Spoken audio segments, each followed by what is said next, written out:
How to grow on your Instagram from 0 followers to 500,000 followers. Are you guys ready for this?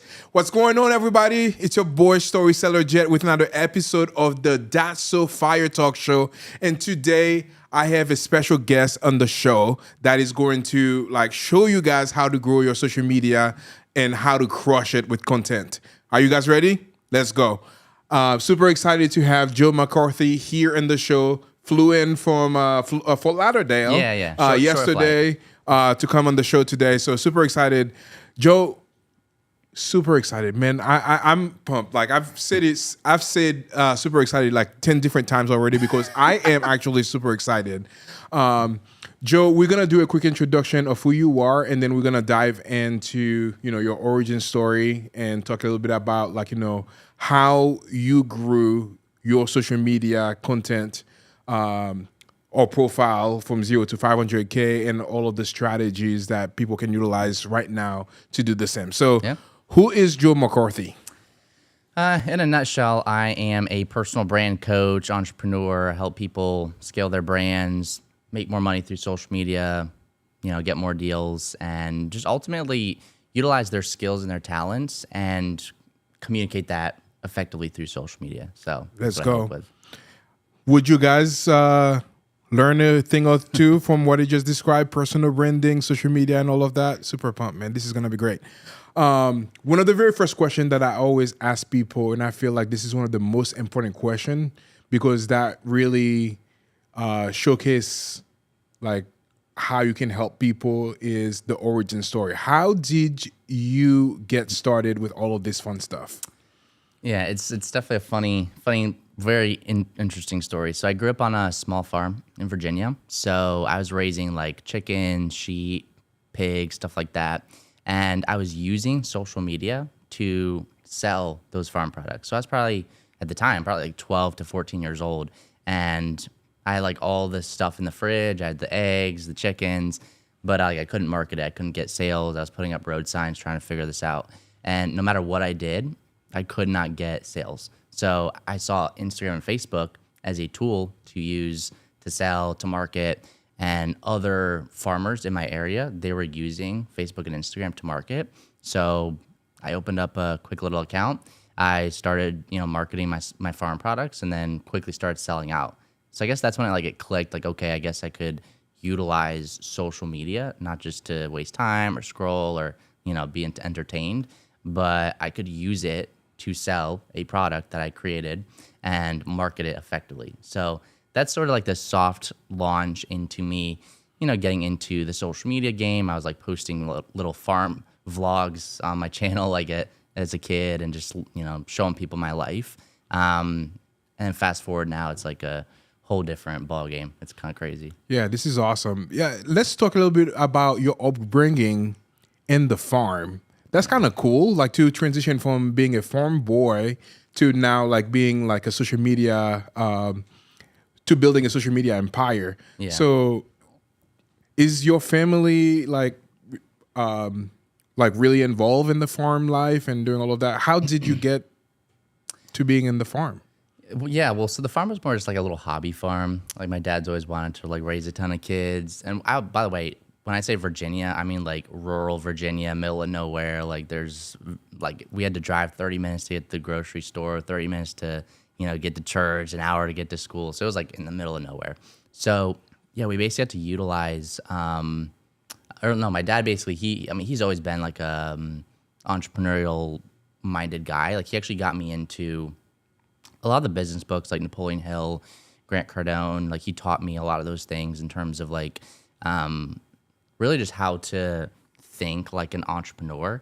He actually proposed the idea of selling the eggs, which is funny enough. So they're very supportive of the business and that journey and stuff like that.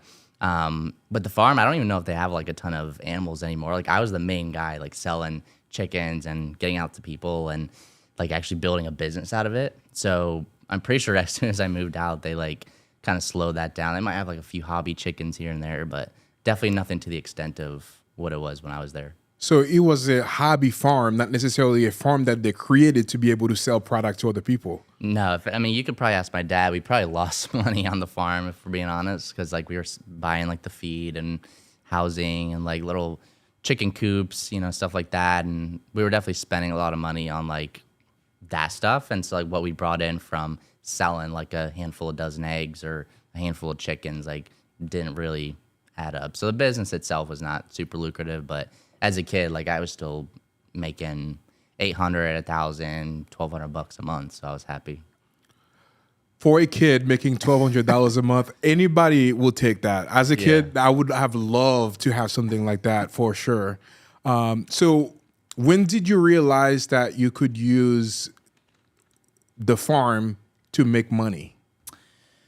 Well, so I was really young when we were just getting a ton of eggs. Like chickens, they lay eggs every day, right? So I'm pretty sure we had at least 8 chickens. So you can do the math. 8 times 7, what is that, 72, something like that. So you're getting like dozens and dozens of eggs a week. And we're just one family. Like most people, they don't eat, 8 dozen eggs or 7 dozen eggs a week. So we just ended up like stacking dozens of eggs in the fridge. And my mom would like hand them out, give them to my cousins, my aunts, my uncles for free. She was like, listen, we got a ton of eggs. Like, do you want to take 4 dozen home? They're like, absolutely. So I was like, you know what we should do? We should start selling them. $3 a dozen back in the day. I'm like, what's there to lose? People started buying them. And then that's when my dad proposed, like, oh, you should like get into like the farm business. Like we should like make a business out of this, name the farm, get the LLC, like actually build something sustainable here. Not necessarily to make just like a crap ton of money, because like that's again more like a side hobby thing. But just for me, like I honestly think looking back, it probably was just to help spark up a lot of the foundational attributes to success, like work ethic. I would say the farm taught me a lot of stuff in terms of like working like a dog, trying to be consistent. Like no matter what, I had to get out there on the farm and feed the animals, no matter if it was rain or shine, snow flurries, ice on the ground. Like I had to be out there every single day. So I think he just got me into it, which is smart, to like help me build all of these traits, which has definitely led to my success today. Absolutely. And you mentioned earlier that he also has invested in you, like by suggesting books and maybe getting you books and telling you about different people at that age is something super amazing for him to be able to do that for you. And that, I would say, probably has set the foundation for who you are today. What were some of the things that you've learned as a young child that your dad instilled in you that you say has made the biggest impact on you today? I mean, one of the biggest things, which is a super simple lesson, but like he just said, like McCarthy's never quit. Like we don't quit, right? And there's both on the farm and even in my business today, like there's always times where, stuff gets hard. Like business is not the easiest thing in the world. So there's times where it's like, I'm working super hard, not really seeing a huge result. And next thing I know, it's like, I want to quit. But then that like motto rings in my head. So I'd say the biggest thing is just like, don't ever quit. But then obviously there's like other things like work ethic and stuff like that he's instilled in me. And even just like investing into mentors and coaches, to a sense, he was on board with that. I actually remember, I don't know, I'm sure you know Ty Lopez. He was kind of like the godfather of digital marketing. So back in the day, I invested into one of Ty's programs. He actually said, like, don't do it. Like, don't do the SMMA thing. It's probably not going to pan out. I did it anyways. I was like, I'm going to take my $500 that I made from selling eggs, and I'm going to invest it into Ty's course. And that taught me a ton. That taught me that, like, I could raise my goals. I could charge thousands of dollars for marketing. Like, you can build out a solid offer, like, as a service and help other people. So that's when it started to click, like, okay, if I wanted to transition from chickens and eggs and get into like actual online digital marketing and business, that's one avenue I could take, which I did. Absolutely. So from our conversation before, I think you, when you were 16, you were able to sell like some high ticket offers. How do you go from like selling eggs and now to transition into selling high ticket offers? Yeah, well, so like I mentioned, my dad got me into these business books, and I started just reading, learning a ton of stuff, and I would post that on my page, which is now at Real Joe McCarthy. So I sort of segued out of posting on the farm pages to posting on my personal brand, just random stuff that I was learning, tips and tricks, and little mindset hacks. And so around that time, I was probably 15 or 16 at the time. I was like posting here and there, building the brand, maybe had a few thousand followers, but I didn't really have a service. And so this random guy hit me up out of the blue on Instagram, basically saying like, yo, you got a good page, got good content, like do you have a product or an offer? I'm like, no. They're like, well, we got this service that we, could put you on as like a closer, like a sales rep. We basically do what you probably want to do, which is like digital marketing, like growth, advertising, lead generation, press articles. So it was like right before COVID when I joined that. And I mean, their packages range from $1,000 to $50,000. So like there's insane amount of potential with like what I could sell. And they've worked with anyone from dentists, entrepreneurs, real estate coaches, business owners, because everybody needs a solid brand. Everybody wants to get out there and get some leads and make more money. So yeah, I just got into that, started selling. And I was in school, mind you. So like this was ninth grade, eighth or ninth grade of high school. So I would have to drive an hour to school. I'd have 8 hours of school, and then I'd have to drive an hour home. Then I had 1 or 2 hours of chores, and then I would close deals. So I was like, okay, maybe I have 2 hours of my day to hop on these sales calls and maybe close a couple deals here and there. Even that alone got me to like 3 to 5K a month. And then once I hit like 11th grade, I was like, you know what, screw this. I'm going to start taking calls in the bathroom stalls at school. Wow. And phones were not allowed. Like I was technically not allowed to have phones at school. That's why I had to like hide in the bathroom stalls during lunch and stuff. So like I would just spend like an hour at lunch, an hour at recess, an hour at these like study hall things. And I would just like close deals in the DMs. I'd hop on some calls here and there. And I mean, I hit 10K before I even graduated high school. And like my dad was like, "Are you selling drugs? Like, what is going on?" So I had to like let him into this thing. Like, hey, it's like an online business. We're helping entrepreneurs do X, Y, and Z. But that's kind of like the story and the segue getting into high ticket sales. That's also helped a lot with just the foundations of like how to utilize a personal brand and growth and reach to monetize and make money. Yeah, that's incredible. $10,000 before you even graduated high school. That is unheard of. Yeah. Unheard of. So tell me a little bit about that time. Like, obviously every single other like classmates, they're probably like, hanging out, doing all the other stuff. What did they think about you when you were like, hiding in the bathroom, or like maybe not even like hanging out with them because like you were like, really focused and, and selling stuff? Yeah. Well, I mean, the thing with this school is it's just very, I don't know if old school is the word, but it's like what you did is you go to school, you go to college, you get a degree, get a standard job. So everybody in that school, the whole goal is to like go to college. So I was like one of the only kids that was like very outspoken about like, hey, in ninth grade, I was like, you know what, I'm going to succeed with or without a degree. I don't think I need a degree. I'm going to skip college, just do my own thing. So they thought I was crazy. I mean, I didn't have really any supporters in high school necessarily. Again, my dad was a big supporter, so like luckily he didn't like force me into college. Like some of my I've had friends where it's like their parents' ego is so big that like they're forcing their kid to go to school. The kid doesn't want to go to school. They don't know why they're there. Kind of just wasting time, getting into debt. So at the time I was like, listen, I'm gonna be upfront. I don't want to go to school. I don't want to go get a degree. Don't really see a need for that. And the reason that I got a lot of flack is because I was outspoken about that. Like what's funny now is I look back and like half of my classmates either didn't go to school at all, or they did and they dropped out the first year. They were kind of like hush hush about it. Like they didn't want to get any criticism, but they basically did what I did. Versus with me, it's like I was just very outspoken about that. But yeah, at the time, like I think my mom was a little worried. She was like, is this thing legit? Like, are you like, is this a scam? Like, what's going on? Like, you should probably go to college. All my classmates were like, you're crazy. They didn't understand it, obviously. So I was like posting content, like putting myself out there. And yeah, they kind of just like made fun of me, picked on me. But I was like, you know what? This is going to help build resilience. And surprisingly, the bigger I've gotten, the less haters I've gotten, which is kind of interesting. But yeah, because I think it's more well known at this point that like coaching is a thing. Yeah. So now, where you are at right now and looking back, would you do you regret anything about not going to college? Absolutely not. No. As a matter of fact, I keep looking back and I'm like, because I'm 23. So you think about it, most of my classmates just graduated college. Maybe they've been in the real world for a little under a year. Versus with me, it's like I've been in the real world since high school.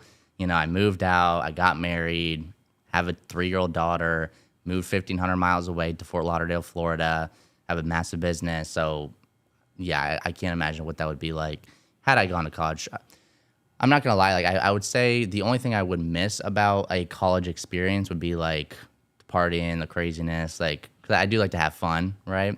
But even with like me and my wife, we go out all the time, and it's like I can only handle like a day of that. Like I went on like a massive yacht for my birthday, and I was like, that was a great time, right? We had a ton of drinks, partying, had a DJ there, and that was cool. But I'm like, there's no way I could do that like every weekend or like every day. So I guarantee you, had I gone to college and had that experience, I would have been so sick of it by like day 5. And Yeah. 4 years, like there's just no way. So to Yeah. answer your question, I definitely don't. Yeah.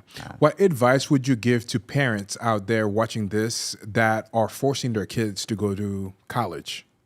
I mean, really, like if you are forcing your kid to go to college, you have to think about like what is the reason? Because again, like I hear a lot of people, they force their kid to go to college because they want to have like it's the classic thing. They want to have the bumper sticker of, my kid went to Harvard, my kid went to Yale, and it's like sure that's an accomplishment, but if it's to the detriment of the kid and like it destroys his creativity, if he doesn't know or she doesn't know why they're going, and then also you take into account the debt, the 4 years you're spending there, like you have to figure out what is the trade-off versus really understanding like your kid's life. Like you are not trying to live through your kid. I think that's a big mistake parents make because they try to live vicariously like through their child. Like, oh, I want my kid to like have the best life and like be safe, not take a huge amount of risk, go to the best schools, best colleges, get a degree, get a good job, when they don't even take into consideration like what does the kid want, right? It's like think about what the kid wants and realize like your life is not the kid's life. And again, I think that was a big thing with my parents is they didn't force me to go to school. They were like, okay, he's his own person. Clearly, he has a great work ethic. Like he has had work ethic since he was 7 years old. So I think they trusted me not to screw my life up if I skip college.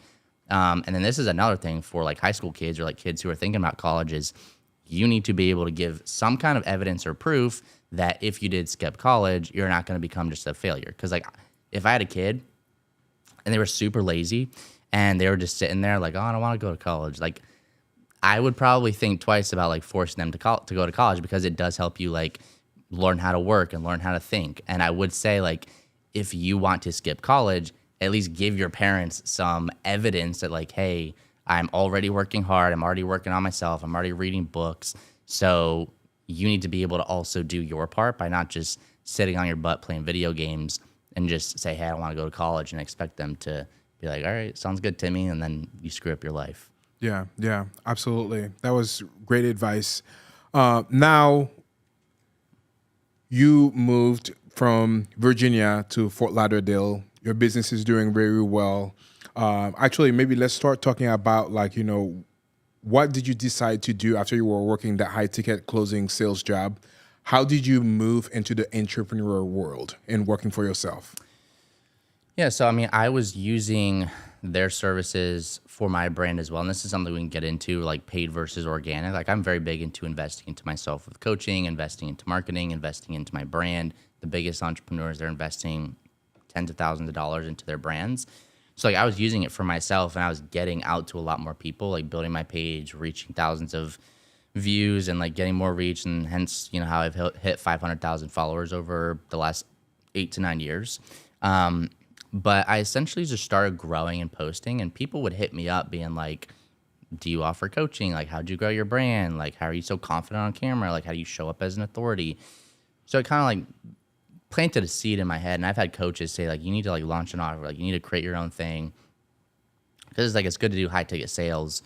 We only make, let's say 15, 20, 25, 30% commission. So it's like I noticed that, and I would hit literally. I've done $100,000 months in sales for my partner Dre and the company that I used to work with.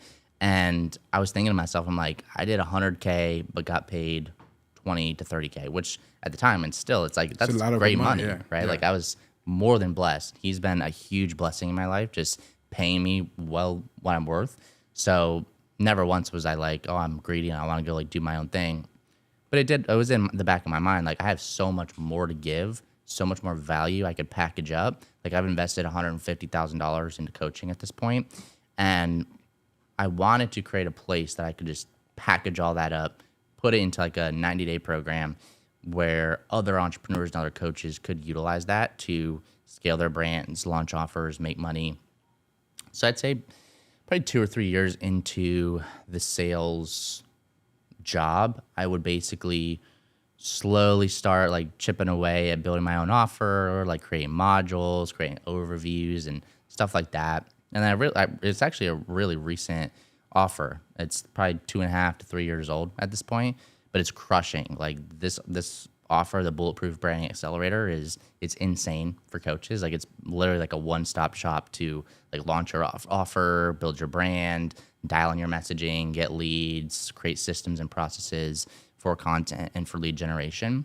So that's kind of how I segued into it. It's a very slow process. I actually regret not launching it sooner because it's made such a huge impact, and both with my life and for other coaches' lives. So yeah, if this is a lesson to anybody, if you're thinking about doing something, do it sooner rather than later. I'd probably be worth $5 million extra right now had I launched it 3 years sooner. Yeah.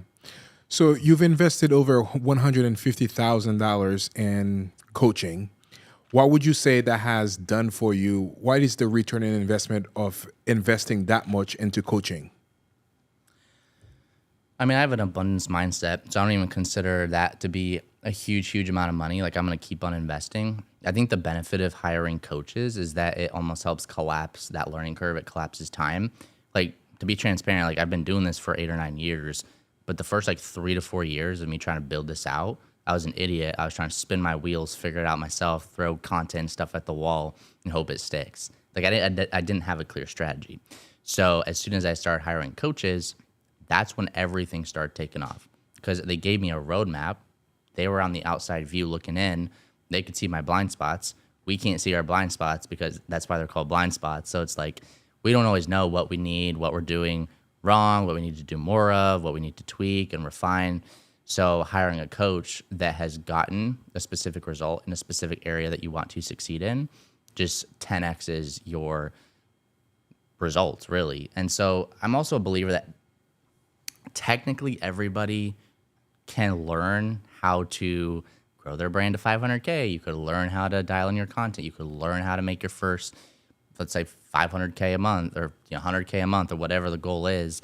It's just you have to realize if you do that without coaches and you do it yourself, you're trading money for time. So now it's like you could do that, but for all we know, it could take 3 years of trial and error. It could take 7 years of trial and error. It took me 4 years before I was like, I need to just hire coaches. And then they gave me the roadmap and I actually built that up. So you need to realize, like, are you more in line? Like, do you want to have money or do you want to have time? Right? Yeah. It's like you have to either spend money to save yourself time, or you're going to if you want to save money, you're going to be spending a lot of time trying to build that up. So to answer your question, there's no way I'd be anywhere close to where I'm at right now, at the level that I'm at right now, at the age that I'm at right now, had I not hired coaches. Yeah. Follow-up question to that, and I think that probably would be like for more of a lesson to other people. For anybody out there that are super hesitant to hiring a coach, what would you tell them? They're hesitant because they don't want to spend the money. They're hesitant because they think that they can do it on their own. For anybody that might be hesitant to hiring a coach, what would you tell them? I mean, again, you can do it on your own, but be realistic with yourself. Like, how long do you think it's going to take? And can you afford to wait that long? For all we know, it could take 3 years for you to figure out how to make your first 10 to 20K per month online. You probably don't. Like, if I've been on thousands of sales calls and I have so many different situations, 9 times out of 10, people cannot afford not to hire a coach. right? I know it's scary, it's a risk, but you have to look at both sides. It's a risk either way. It's a risk, quote unquote, to hire a coach, get the mentorship, take your last 5K, 10K in the bank and invest it. But on the other side, if you keep doing what you're doing, you're not really getting anywhere. You aren't really making a lot of money. And if you're even considering to this degree, like, should I hire a coach? And it's such a huge, huge deal. Chances are, like, we're not in this like financial abundance. So do you want to keep going down that route? Because your savings are just going to keep dwindling. Things are getting more expensive. You got AI, all this crazy stuff coming out. So usually what I tell people is like, you can't hire or you can't afford not to hire a coach. Like, you need to get a coach and get on the right page so you can be in control of your finances. You can be in control of your life and your brand and just making an impact. Absolutely. Now, let's talk a little bit about some of the strategies that you've used to grow your social media from 0 to 500,000. So if you had to start today, starting from scratch, you're opening a new Instagram account, what are some of the things that you would do to ensure that you grow from 0 to 500,000? So this is not exactly a sexy answer, but a lot of people skip that unscalable work, which is a lot of the foundational things, like who specifically are we trying to target? Who are we talking to? What can we help people with? What is that customer language? Like, a lot of people, they just get online, start posting. They have no idea who they're posting to. They have no idea why they're posting. And they don't even really know why they're building a brand. They're just doing it because Gary Vee or the guru is saying get online and post. So step one for me is I would get crystal clear on who my target audience is, who I'm trying to help, what their pain points are, what that core desire and outcome is that they want to achieve, and then how can I position myself as an expert in that space to get them from point A to point B. So that'd be the first thing. Second thing, I would go to other people in my space. Let's say it's brand coaching. There's tons of people out there that, do brand coaching. So I would just scroll through all their content. Instagram has a little feature now, which is super cool, where if you scroll to Reels, you click on the arrow in the right, you can basically segment it from like most viewed to least viewed. So I would just look at like the top 5 videos, like most viewed videos in each one of my like competitors' Instagram pages.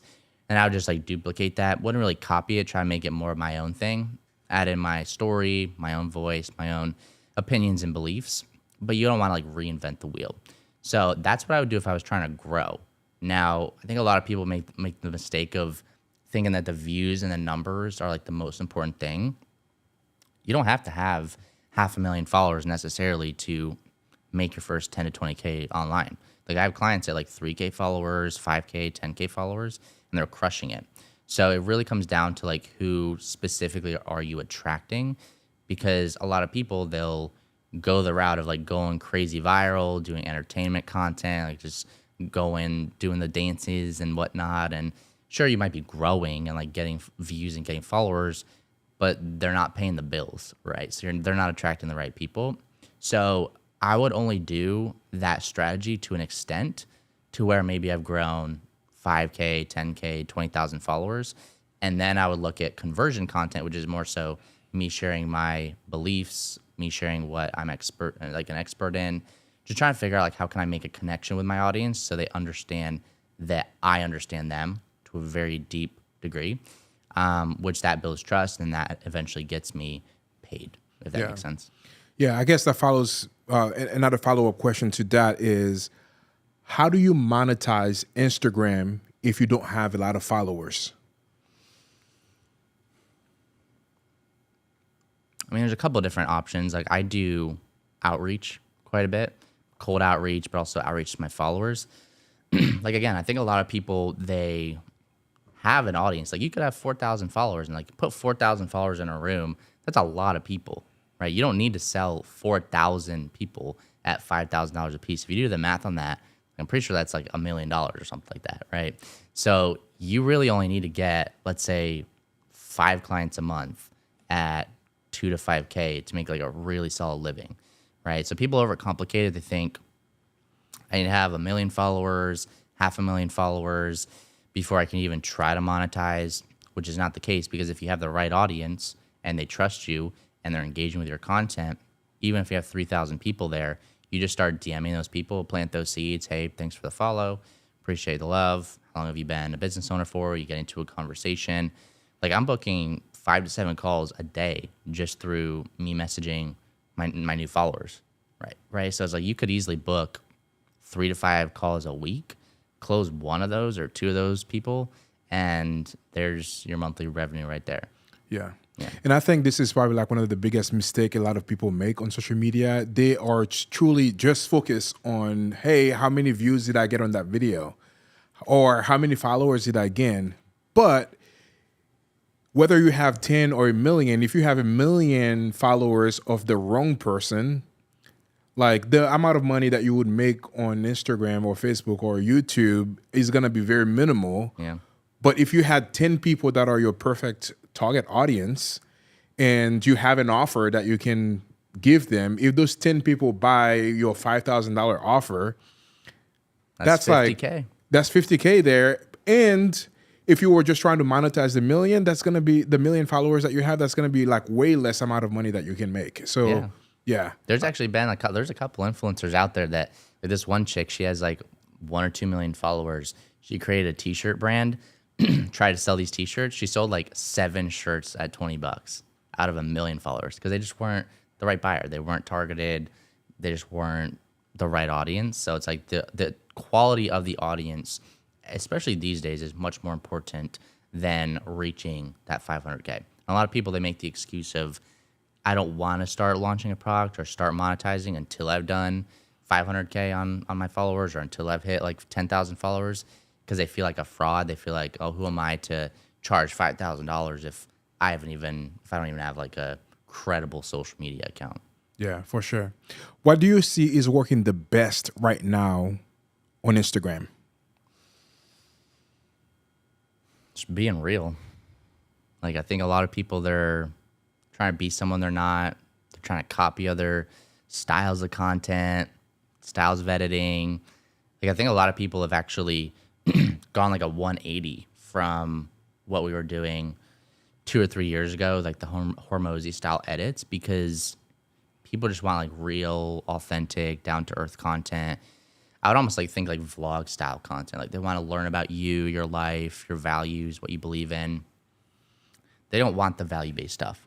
Like with ChatGPT, with AI, with all this stuff coming out, the biggest thing that is working and the biggest thing that you need to get away from is stop doing like these, hey, 3 tips to do X, Y, and Z, and like these like surface level value-based pieces of content, and instead segue into connection content, like figuring out like, how do you make your audience feel seen? How do you speak to specific scenarios in your audience's life? Like, hey, if you're a busy X, Y, and Z person and you're struggling with this, and that, here's a few pointers. Like, getting crystal clear on that stuff is the thing that it's actually always worked. I think people are just now starting to realize like, oh, I guess I can't just get away with posting surface level value-based content. This is so true, and you hit the nail right on the head. So much so that we actually created a new product that is targeting those types of content. We call it Magnetic Authority, really focusing on the philosophies, the values, and all the other stuff. By incorporating all of these things as part of your social media, now you're building your magnetic authority, meaning you're attracting people to you because now they know more about your story. And that's what the show is about. Like, we started with the origin story, and kind of like the whole journey for it is like talking about your upbringing, working on the farm, and doing all of that.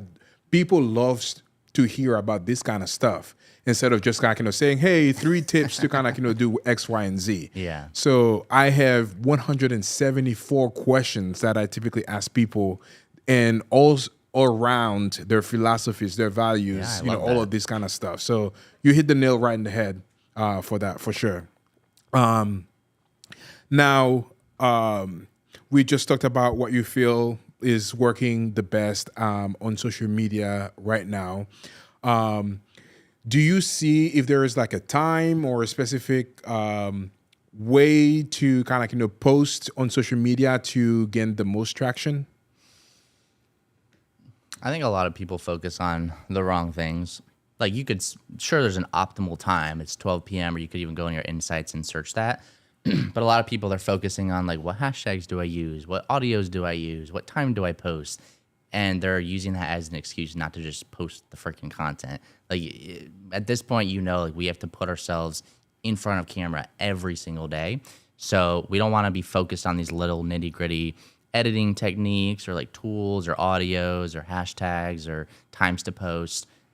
Because there's been times where I'll post at 11 p.m. and it does way better than a post at 12 p.m., which apparently, according to my stats, 12 p.m. is where my audience is most active. So I recommend like people focus on less of that stuff and more on like the more important stuff. Like, what is your messaging? Who are you speaking to? Like, how is this specifically going to help nurture your audience to get them to the point where they trust you enough to hop on a call or DM you or want to buy from you?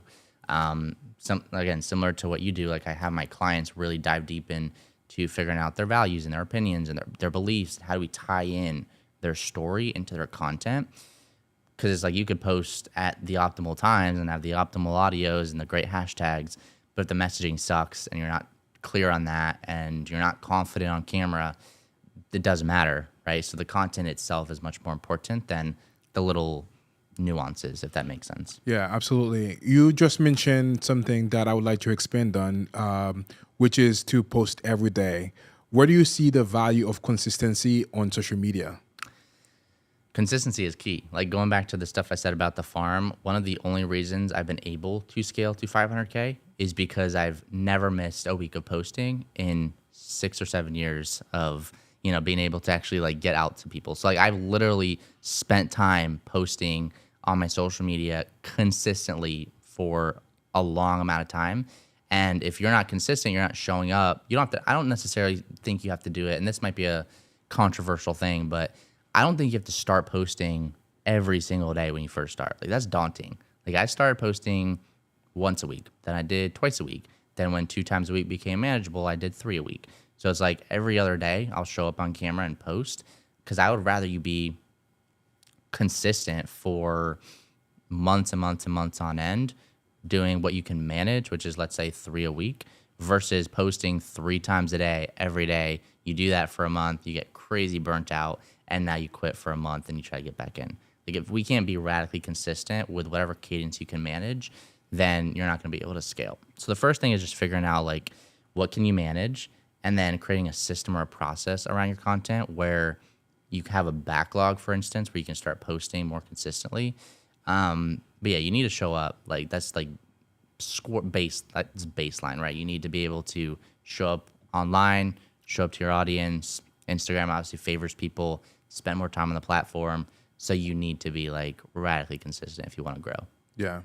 What is the biggest mistake that you see that a lot of people or business owners, coaches make out there as it relates to growing their social media content?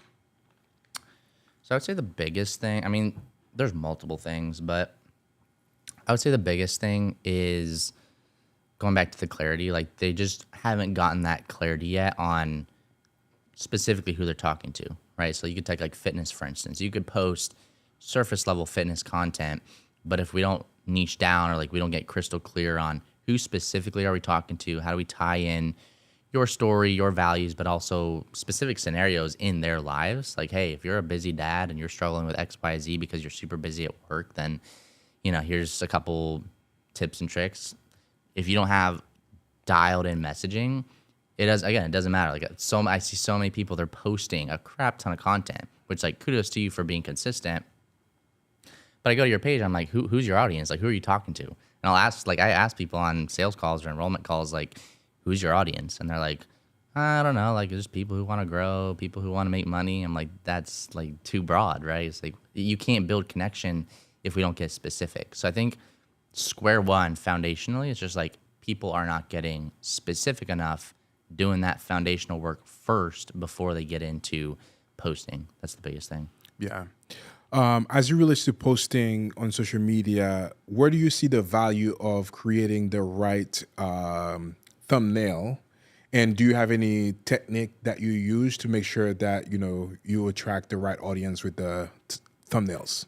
Yeah, yeah. Well, I mean, YouTube, obviously, I don't even have to talk about that. That's super important. With Instagram, something my team has done, which is super interesting, is they'll take the actual video and they'll take like two or three keywords or like topics that essentially summarize what I'm about to speak about, but they do it in a very clickbaity way, like, oh, that's an interesting topic. So if you were to scroll through my Instagram, I only really do this with those edits that I send off to my team.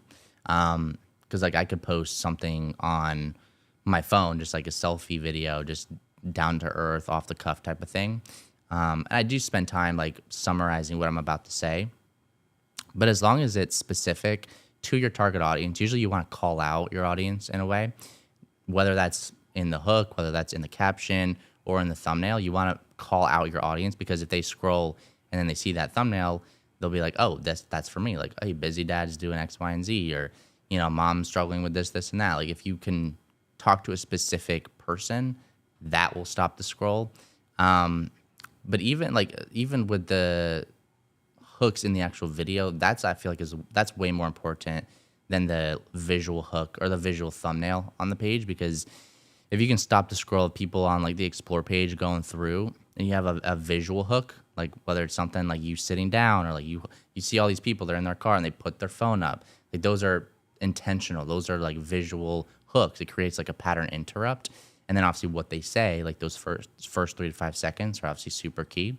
So being able to have a visual hook, an audio or a audible hook, and then the thumbnail just summarizing the video are super important. But again, like I feel like if we're too caught up on like, oh, I need to make this thumbnail super pretty and super high tech, and like need to go spend 3 hours in Canva and create this crazy looking thumbnail, and if that stops you from posting like 3 times a week, it's not worth it. So you need to make sure that you don't use it as an excuse to not post as much as you should, if that makes sense.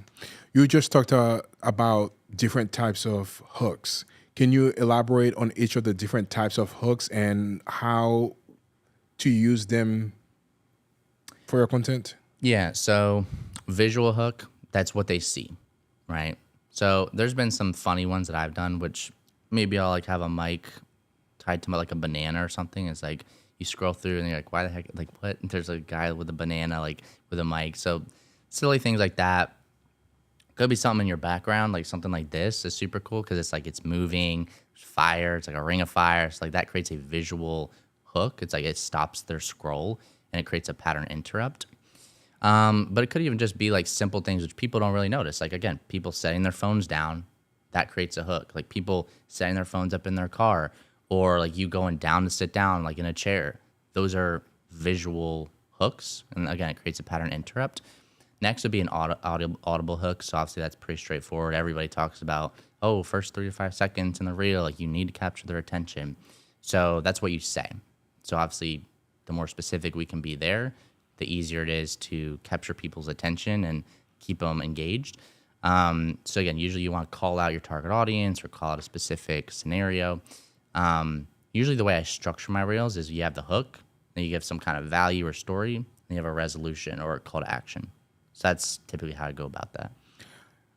That was going to be my next question. So I'm going to ask that again because I think that could be like a really good takeaway from some other people, and maybe expand on that a little bit. How do you structure your content to make sure that they, trying to ask that question better. How do you structure your content to ensure that the people that are watching it get value and also stick around to watch the whole video? Comes down to the structure of the actual post. So hook is obviously like those first handful of seconds to get their attention. So obviously hook, it grabs their attention. Value or story. I used to just say value, but again, trying to segue out of just value-based content, because sometimes it's good just to have the hook. You bring them in, you tell them a really good story, and at the end you want some kind of resolution or takeaway or even a call to action, like DM me the word grow if you need help with X, Y, and Z. So you want to have some sort of succinct like structure, and you want to do it, I would say, usually within like a 45 second to 1 minute and 20 second time frame personally, I've seen, which is unfortunate, that the shorter the video, the better it produces or better it performs. But there's obviously so much value and information and stuff we can convey in 45 seconds. So sometimes I'll sacrifice like really going in depth on something for the time and like getting a slightly like larger amount of viewership. But yeah, you typically just want to structure it like hook, value, call to action, and just making sure you have like a really good like straight to the point story. A lot of people, they ramble, put in fluff, use filler words. Like if you scroll through Instagram and you go through content, let's say you share it on your story or you share it to a friend, or you see that it has a crap ton of value or a crap ton of like views, ask yourself the question, like, why did this get so much engagement? And 9 times out of 10, the editing is super good, not in the sense that it's super high production, but it's like, it's just quick. It's like there's different shots every 1 to 3 seconds. It's a new different like shot or setting or whatever. So it keeps and retains their attention. So if you just make sure that the editing is on point, you take out the filler words, you're very succinct in like a 1 minute to 1.5 minute, if you need to, type of time frame. And then you have the overall structure with hook, value, call to action. That alone should help your content like 10x in viewership. Awesome. What do you see? What is one thing that you see a lot of people missing when they're building their social media content? What is one big secret that you are using that the average people that they do not know about that could potentially increase their growth in social media? That is a good question. You know, there really are no secrets. I think a lot of people, they want to have the 3 secrets to do XYZ, the secret to, like, even with the name of this, like how to grow your Instagram to 500K. It's really just going to take the fundamentals. You need to put in the work. You need to show up day after day, get clear on your target audience. What I will say to that, though, is like connecting with other people. Like I've been a huge proponent of just DM outreach. So if you are not like planting those seeds in the DMs, reaching out to new people, reaching out to new followers, like I made so many connections, even like this. It's like I messaged Brennan Boyd probably in 2020, like 6 years ago. And we hopped on a little podcast because I just hit him up out of the blue. Fast forward 4 or 5 years later, he's helped me book podcasts and just reach more people. And he's introduced me to other people. I've introduced people to him. So I think just the networking aspect, people are sort of tapping into it, but not to the degree that they could be. Where like if you had a decent audience and like a decent foundation on your page, just start DMing people. I mean, it's free. Like you'd be crazy not to message 40 or 50 people a day. That's literally what I did for the past 7 or 8 years. I'm at the point where I have a virtual assistant doing it, so I don't have to manually go in and DM, but just utilizing connections, opportunities, opening new doors, planting those seeds in the DMs. I think that's a big like key that I've tapped into and really maximized to grow and reach other people's audiences. Yeah. What do you think about tools like ManyChat or other types of other tools like that to ensure that you follow up with other people or engage them more? Yeah, I love ManyChat. I think ManyChat's a really good tool for just automating a lot of the daily nitty-gritty repetitive messaging tasks. For instance, with the DMs, at this point, which is super cool, you can actually have ManyChat DM all your new followers, which is super cool. So you think about that, it's like if you're even getting 30, 50, 100 followers a day, or even 100 followers a week, if you just plant those seeds, message people in the DMs, you have no idea what that could lead to. I've gotten tons of opportunities, tons of business just through reaching out to people. So the fact that now there's so much little friction where you can just set up a tool like ManyChat for, I don't even know what it costs, 30, 40, $50 a month. Maybe there's one for like $15 a month where you can just have it do it all automated. I think that's super cool. And also even just like responding to comments, responding to DMs if they're like left on scene, you want to be able to like be in there. And I'm like a one-man band. I have a couple people that work with me, but it's like we can't always be in the DMs or like as soon as a follower comes in, message them. So it's good just to have a tool like ManyChat where without fail, within 5 to 10 minutes, we can send a new message or follow up with people and we don't have to be there like manually doing it. So it also Yeah. increases conversions. Which Absolutely. So if you guys aren't aware of that, so ManyChat is the tool that when a lot of people say, hey, DM me course or comment X, Y, and Z below, that's why they're doing that, because when you comment the X, Y, and Z below, ManyChat in the background is the one that is taking those comments and being able to message those people for you, which is incredible. Yeah. Very smart. And I would highly encourage anybody, if you do not know about ManyChats, to, Yeah, look into it. It's look definitely into it worth for sure. 100%. What do you think about batching content? I love batching content. So going back to the consistency, most people struggle with consistency because they don't have a clear system, right? They're flying by the seat of their pants, like, oh shoot, it's Wednesday, I haven't come up with a video yet. Let me go ahead and like use ChatGPT, script something, film it, edit, post all in the same day. So like they're in this consistent wheel of like trying to keep up with content. So the reason I'm a huge proponent of batching content is because you can, like I even show my clients how to like batch 10 to 15 pieces of content in 2 hours on like a random Saturday. Now you can have like a backlog of 1, 2, even 3 weeks worth of content ready to go no matter what. So that way it's like you could go on vacation, or like your kid gets you sick, or you can't speak on camera for whatever reason. You still have that content to be radically consistent. That way you're ahead of the game. You're not having to like be there trying to like catch up with the hamster wheel of posting content. You can literally just be proactive about it. That's why I would recommend batching. But I feel like there's a balance between pre-created and like pre-scripted content versus, again, like showing like off the cuff content or being real or authentic. So if you were to scroll through my social media, the higher quality videos that I have on there, those are batched pieces of content. So usually my system is I'll batch 3 reels a week. Like I'll do it all in 1 month. Like I'll have a month's worth of content, get it done in 2 or 3 hours on like a random day. And then I'll have 3 posts going out each week, which would be those reels. But then I'll sprinkle on top, let's say it's like a random carousel. Or if we have like some photos that I want to post and do like a photo shoot, like I'll just do a photo dump and have a ton of slides. If I have like a random spurt of inspiration or like a really tight opinion that I want to like just blurt and like say something in my car, like I might just shoot like a quick selfie video and talk off the cuff and like post that up there.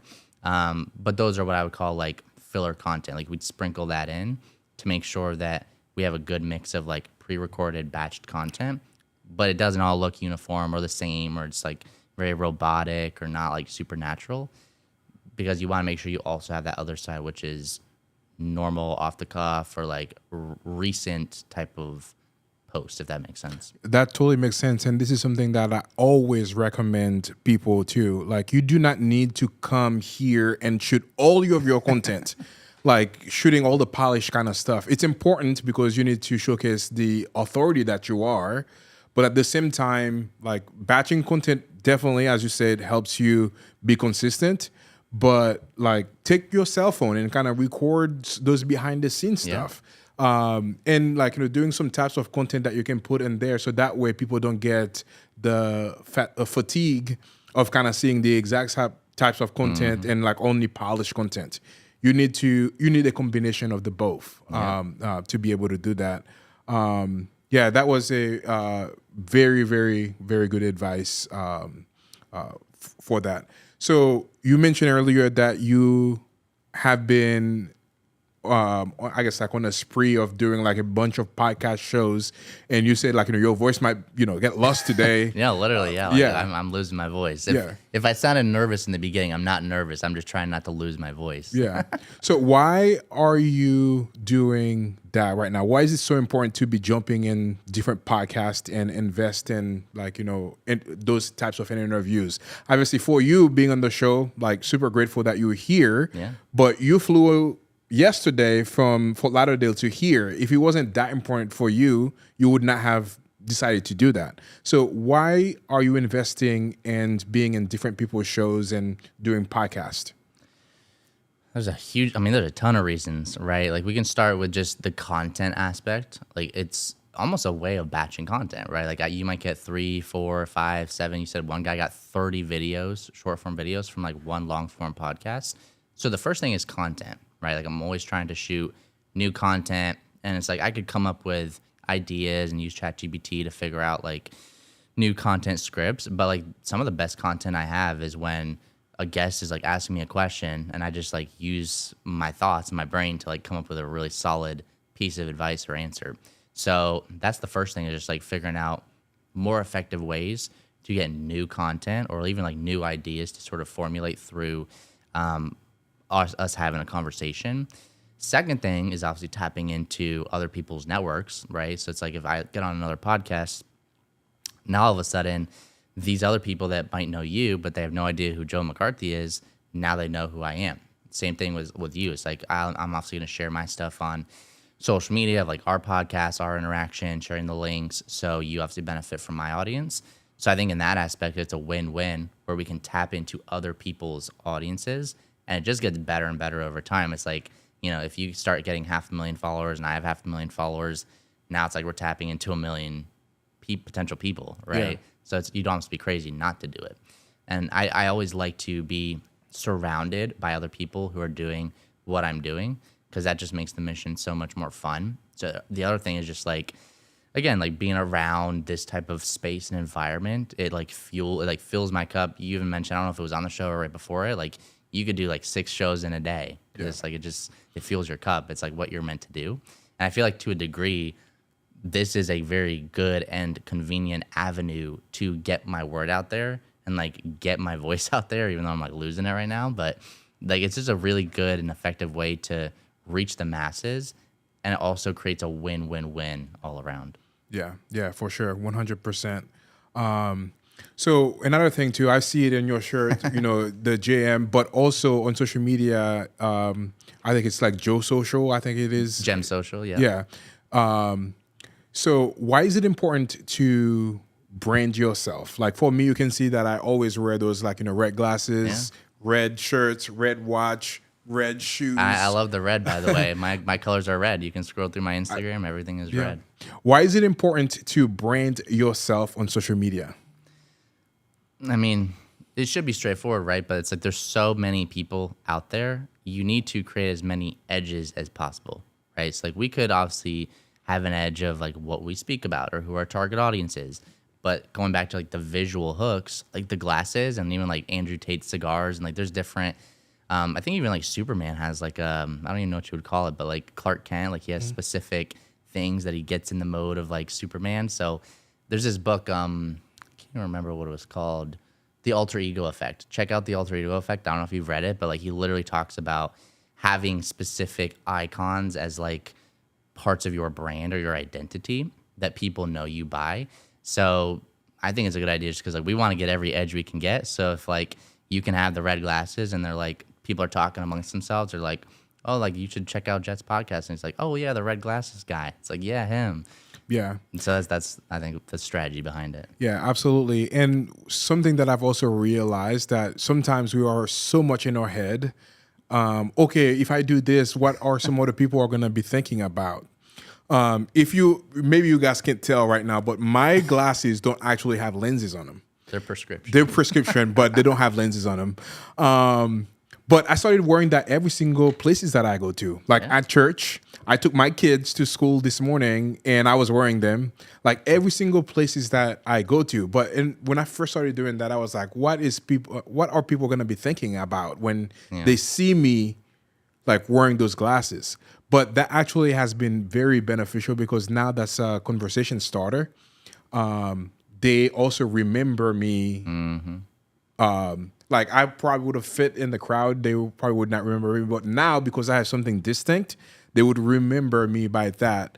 I was in a shoot in San Diego a few months ago, and there was a guy that was looking for me, and I was part of like they were like doing a networking session. Yeah. So there was a bunch of people out there.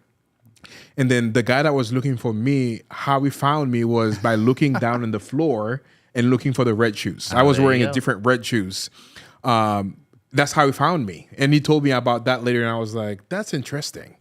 Because if I didn't do that and I didn't have that distinct way for people to know about me, he probably would not have found me. Yeah, it's a good little analogy. That's how he found you. So same with social media. Sometimes the best way to stand out and reach the crowd and like actually get yourself out there is something as simple as putting on some red glasses. Yeah, absolutely. If somebody wanted to start social media today, what are some of the things that you would recommend them to do to ensure the foundation is built properly? Like, what are some of the things that they can do to ensure that they grow on social media? Yeah, well, this is actually a good segue. So I have this book called the Clarity Workbook, and really just asks all the questions in a specific order to get you crystal clear on those foundations. So going back to what I do if I was starting a brand from scratch, first thing is getting clear.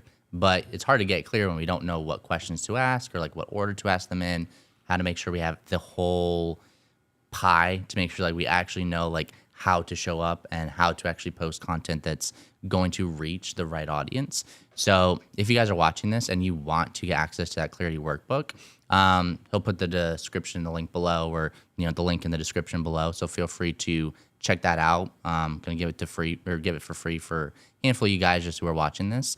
But yeah, going back to just the foundations, it's like we don't need to go crazy with buying a ton of gadgets and lighting. Like I'm sure you didn't start with this studio. You probably just started creating content on your phone. You start with an idea.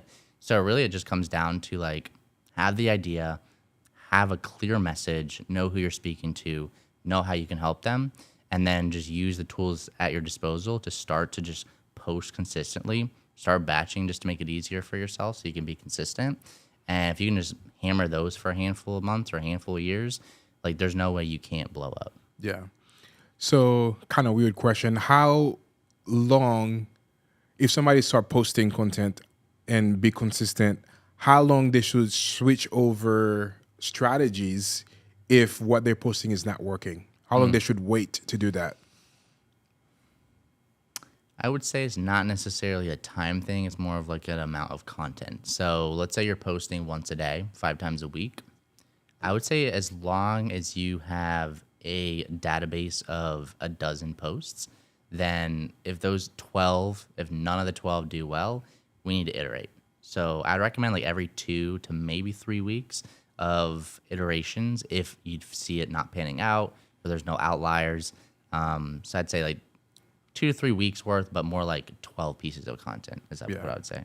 And there's no right or wrong. I mean, I'm totally pulling that out of thin air. Like that's just what I would do. It's like if I was posting, I think you need to have at least a good amount of content that you can like go based off of. A lot of people, what they'll do is they'll post 2 pieces of content or 3 pieces. They'll be like, well, shoot, these 3 pieces of content got no views. It's like, no, we need more to select from. We need at least like 10 or 12 to be like, okay, now we can like bite the bullet, change something up, iterate.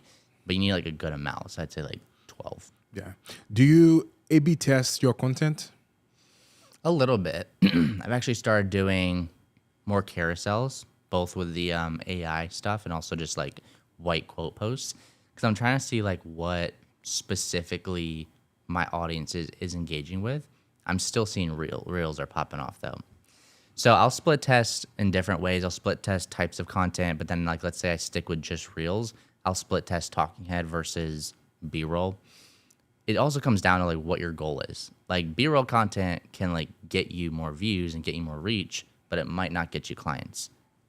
Talking head content is a lot easier to nurture your audience and get you sales. So you have to like weigh out, like, are you at a stage where you're in like big growth phase and you just want to blow up on social media? Maybe you do more of that B-roll stuff. But if you're at like the stage where I'm at, like I'm not trying to necessarily get more followers. I have more than enough followers. I'm trying to get the right people. So I'm going to create nurture content around that. But yeah, I do split test. I love seeing like the data after a month. Like, okay, this did well here. This didn't do well.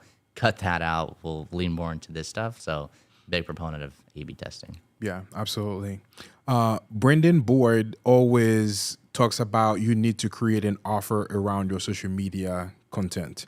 That's a really good way for you to monetize it without not like really focusing on actually like monetize it through followers or subscribers.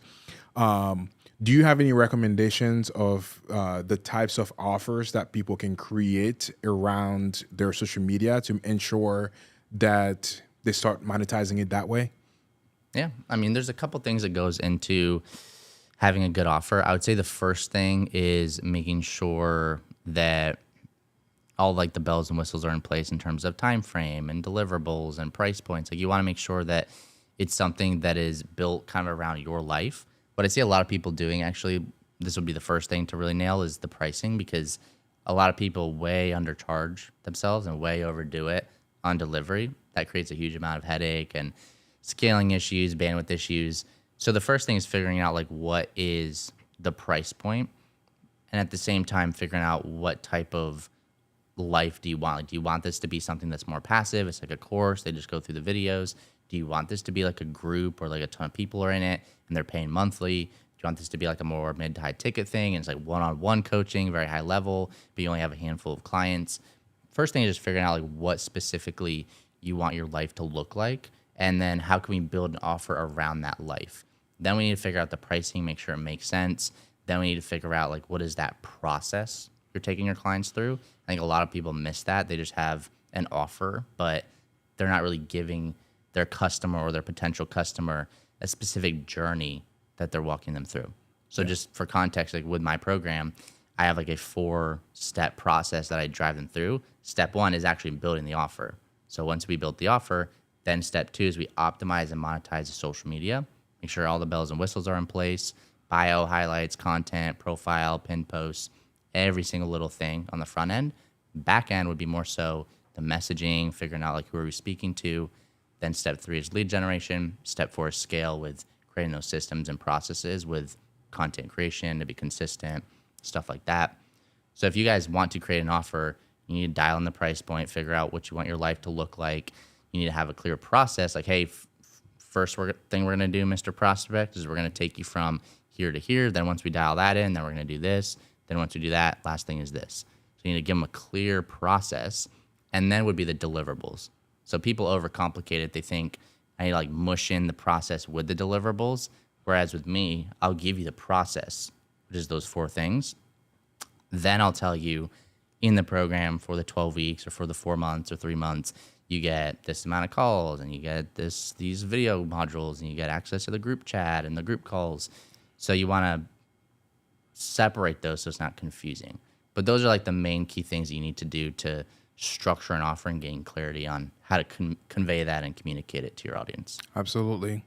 Do you have any advice on how to optimize your Instagram profile? Like whether it's like, the pictures, the like introduction of who you are and all those little highlights and stuff? That's actually a pinned post on my Instagram. If you go to @RealJoeMcCarthy, you see the second pinned post. I literally took probably $10,000 worth of value, plopped it into this carousel, and it literally shows you step by step in a grid, like in an actual like visual, how to make sure it's all set up. Just to give you a quick little cliff notes though, I mean, profile picture, make sure it's clear. Bio, usually the first line is like who you help, like I help this type of person. Second line, give some kind of credibility. Third line, call to action. You could have a link. You don't have to have a link necessarily if you're just driving them to your DM, so it's up to you. I recommend having 4 or 5 highlights just to have it there.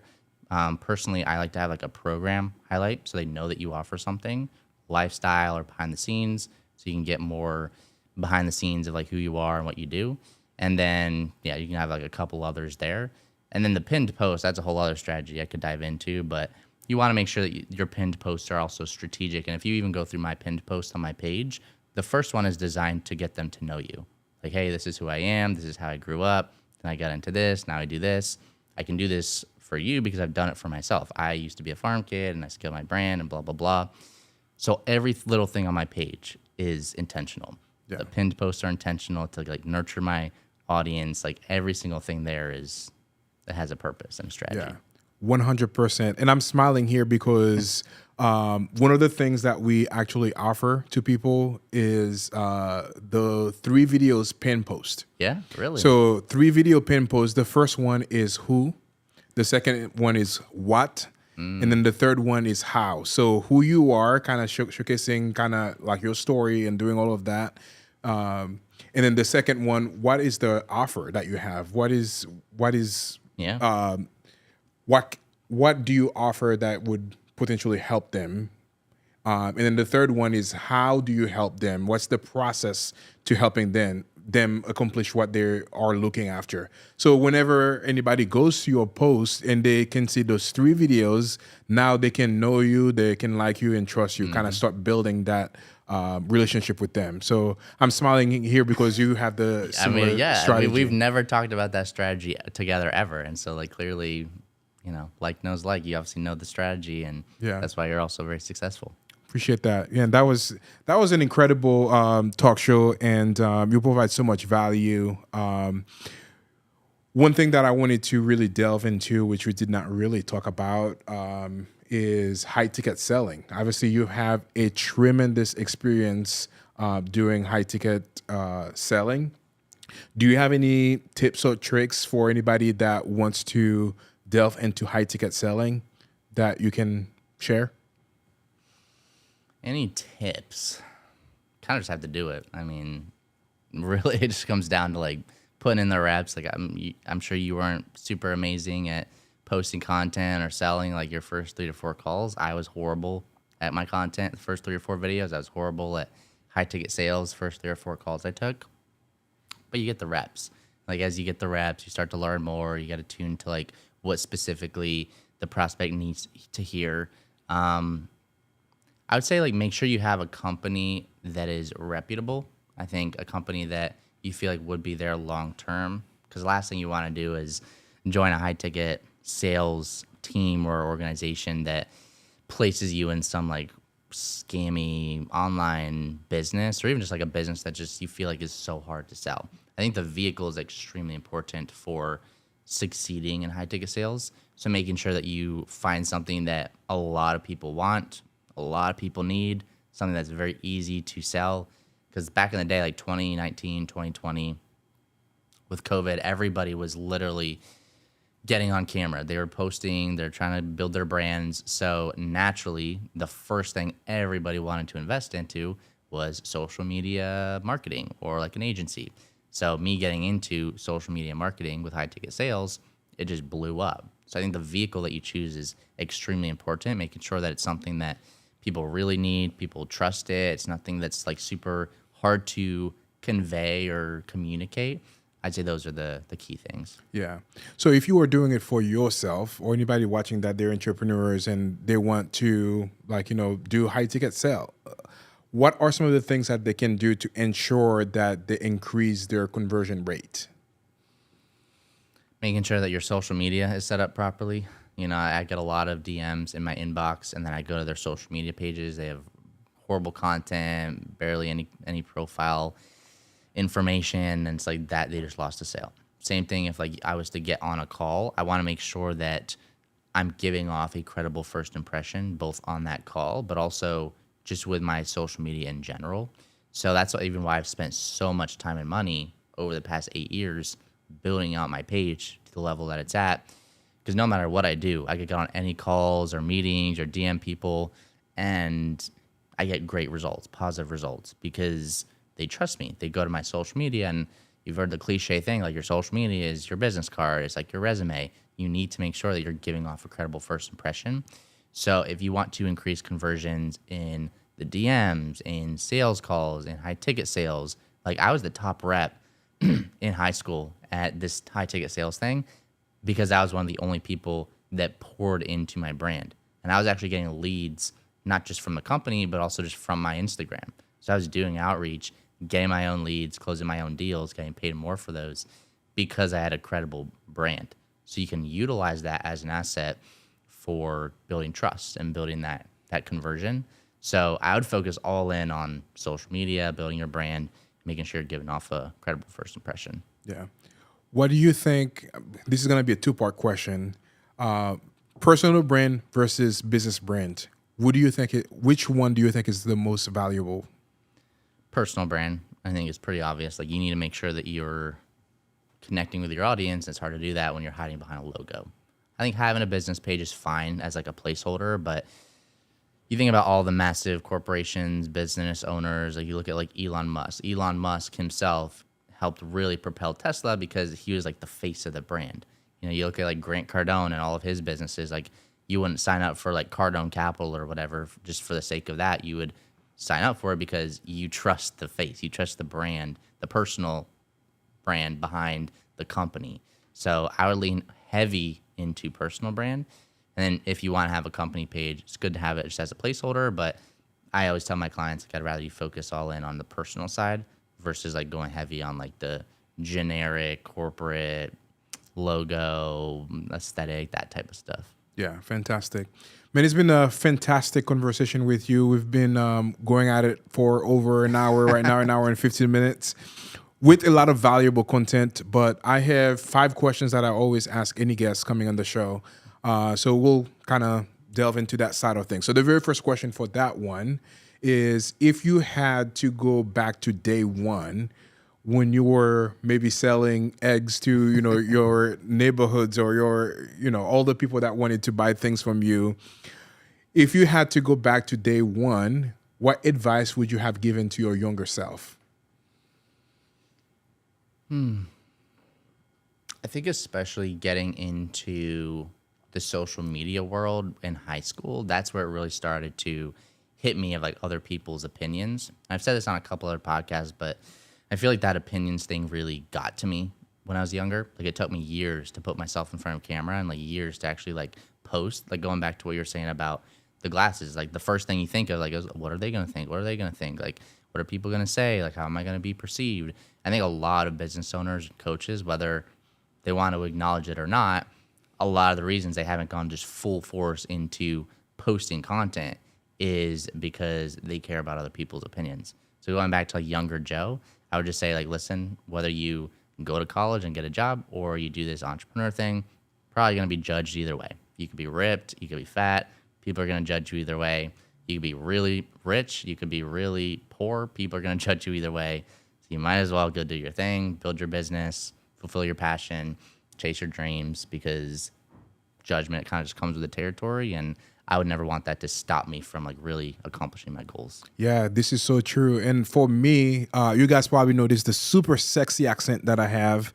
And that at first was one of the reasons why I did not want to start the show. I was like, okay, I have a super sexy accent. People might kind of make fun of me because I have an accent. And this is not my first language. Obviously, sometimes I may not. I was afraid that I was not going to convey my questions correctly or even say something correctly. But literally, I decided to jump and kind of forget about all of these excuses and start doing the show. We've done more than 90 episodes so far, and this has become like one of my very, very, very, very favorite thing to do.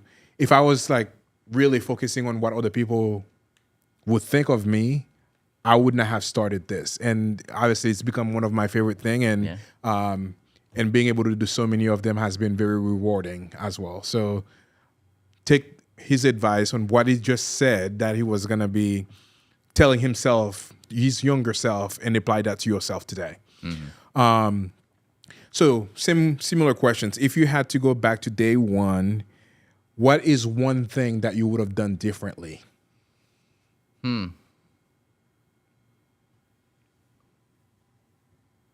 Day one, probably nothing, but I would say a couple years into the business, I should have launched this offer that I'm selling right now years ago.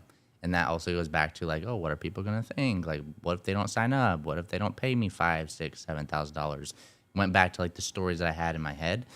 So really, that's one of my only regrets, is just like not launching this thing sooner. But other than that, like, I'm a big believer that like everything happens for a reason. Like, I sold the eggs and I got into social media for a reason. Like, I built the high ticket thing and like got into that for a reason.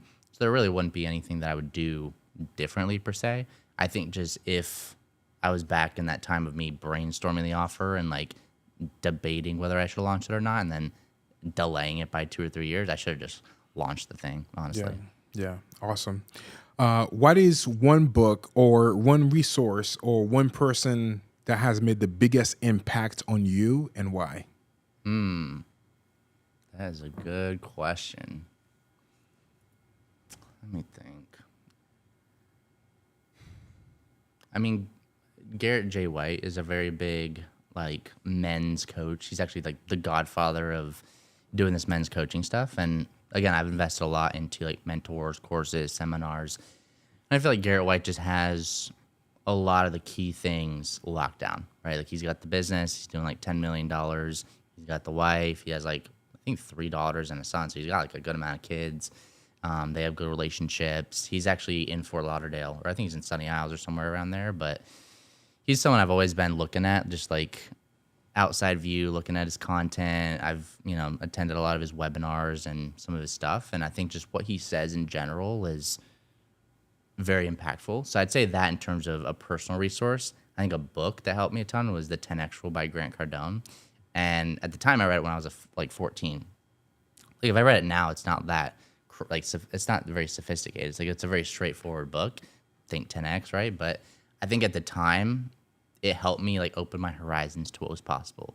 Like the reason I hit a 10K month is because I had this goal of like 3,000. I was like, 10X that and shoot for 30K. Obviously I wasn't getting anywhere close to that, but maybe I landed at 8 to 10K and that's what I did. So I think just having that as the foundation of like set big goals, like it takes the same amount of effort to think big as it does to think small, right? So I'm like, I've always been a big thinker. So I feel like the book, the 10X Rule, even sometimes I'll just go back to it as silly as it is. Like I'll go back to it and just like reread it. Again, it's a very straightforward book. It's not like crazy mind blowing, but just reminding you of like you can set big goals and like you can achieve a lot more than you think if you put your mind to it. Absolutely. This week we've had another episode earlier, and I asked that same question to somebody else, and that was their answer. 10X. Really? Yeah. So weird. So There you go. might be trying to tell you guys something over here. 10X was their answer. Another book that I really like is 10X is Easier Than 2X. Definitely go and check out that book too. Really good. Kind of a little bit different than Grant's book, but yeah. And the other thing too, you mentioned Garrett White. Yeah. Very successful, very smart. I was reading, I think it was like Expert Secrets by Russell Brunson. And he, I think, did the intro to that book, and like from the things that he was sharing over there, like extremely smart. So I would highly encourage you guys to check out Garrett White as well.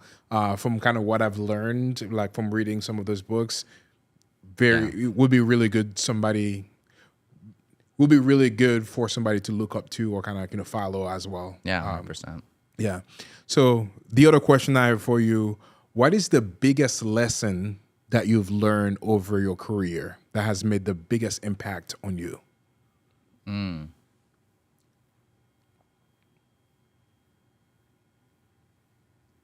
The biggest lesson. Probably that I can monetize my skills and gifts. Like I think it was kind of an eye opener to realize because I love talking about content, social media, and branding, and marketing, and lead generation. You put me in a room with like people at Buffalo Wild Wings watching football, I'd have no idea. Like I don't know the first thing about football. I'm pretty sure the Super Bowl is coming up sometime soon. I have no idea who's playing. In a few days. Yes, I literally have no idea who's playing. So you put me in a room with those people, I don't know how to speak to that. But you put me in a room with like people like you or business owners, entrepreneurs, coaches, I could speak for days on that stuff. So I think the eye-opener was like, I already had a gift with this stuff. I always was natural on camera and natural putting myself out there and building a brand. I was very creative in that aspect. So like realizing that I could build an offer where people would pay me like $5,000 to $7,000, like I think that was the biggest thing for me. Yeah, awesome. Kind of brings me back to another question I have around that. What is the biggest belief barrier that you had to overcome to ensure that you are successful today? At the time, I thought that I was too young. I think still it's like, I don't really have imposter syndrome at this point. I use it as a benefit, especially in the social media world. People want to hire a young kid, Gen Z kid, to run their socials. But yeah, at the time I was like 19 or 20, 21, just trying to build this offer, build a huge personal brand. Like most of my clients are twice my age. So like at the time me launching the offer, the biggest thing I had to get over that hurdle was like age does not, like there's zero effect on the business or like your value. Like there's a lot of 40-year-old people who don't have half the business acumen that I have or half the results or like the skill set that I have accumulated over the past 7 or 8 years, even if I am, a 23-year-old kid. So I think the age thing was probably the biggest thing for me was just like age. Like you're too young to charge this. Who are you to build this coaching offer? And who are you to build this brand and like teach people twice your age who have like millions of dollars and, success. So I had to get over that to realize like, it doesn't matter if I'm a young 20-year-old kid. I have something that these people want and I have results in a specific area that these people want. So age is irrelevant. Yeah, that's awesome. You mentioned earlier an offer that you had for the people or like a free gift. Can we talk a little bit about that again? So that way, like how can they get it? And Yeah. Well, so there's a couple ways you can get it. So the Clarity Workbook, this is something that me and one of my coaches built out like over the course of years. Like I've spent hundreds of thousands of dollars in coaching and mentors. And a lot of that stuff is just condensed into this workbook. So it essentially just asks like all these crazy questions on target audience and on your values, your beliefs, like very similar to, what you guys have with like asking the 100+ questions. Like we need to make sure that you're asking the right questions to get the right answers. So you could either DM me at Real Joe McCarthy. I answer all my DMs personally. So if you mention that you came from this podcast and you're like, hey, I want to get access to the workbook, I'll give it to you for free. If we want to like put it in the description, I'd be happy to send you the link and we can get a custom workbook out for the people who watch this. Yeah. Any other gifts or if you want to book, a one-on-one call, like listen, I'll throw out a handful of one-on-one consultations with people. We'll go over like a strategy game plan with your content, what you feel like you need help with, see how I can guide you in the right direction. So you can either go to my website, gemsocial.com, or again, click the link in the description below. I'm sure they'll link that as well. And yeah, you can have an opportunity to chat with me one-on-one. Yeah, absolutely. What is the future looks like for you? Like, what are you most excited on? What are you most excited about that you're working on right now? I think just living more of like a free life. I think right now I'm in like grind mode, to be honest. Like I'm just like, I'll do like 10 to 12 hour days. So like I'll be flying, hopping on podcasts. I've done a couple speaking engagements. I've, done a ton of sales calls. Like that's literally why my voice is disappearing, is because I've been on like 8 back-to-back calls since like Sunday. So it's like, I'm just in grind mode right now. So the future, I think definitely near future, hire a closer, like build out a small team, have more time and freedom with my family, my daughter, my wife, just being able to spend more time with them.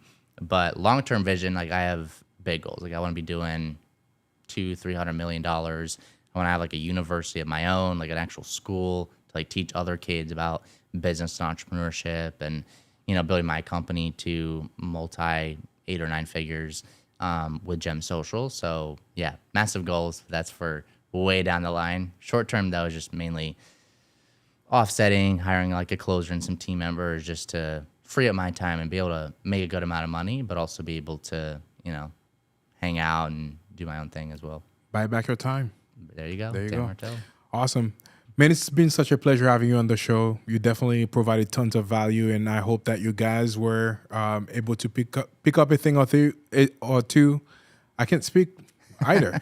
I hope you guys were able to pick up a thing or two. But for anybody watching this that may need to get a hold of you, let's say that one more time.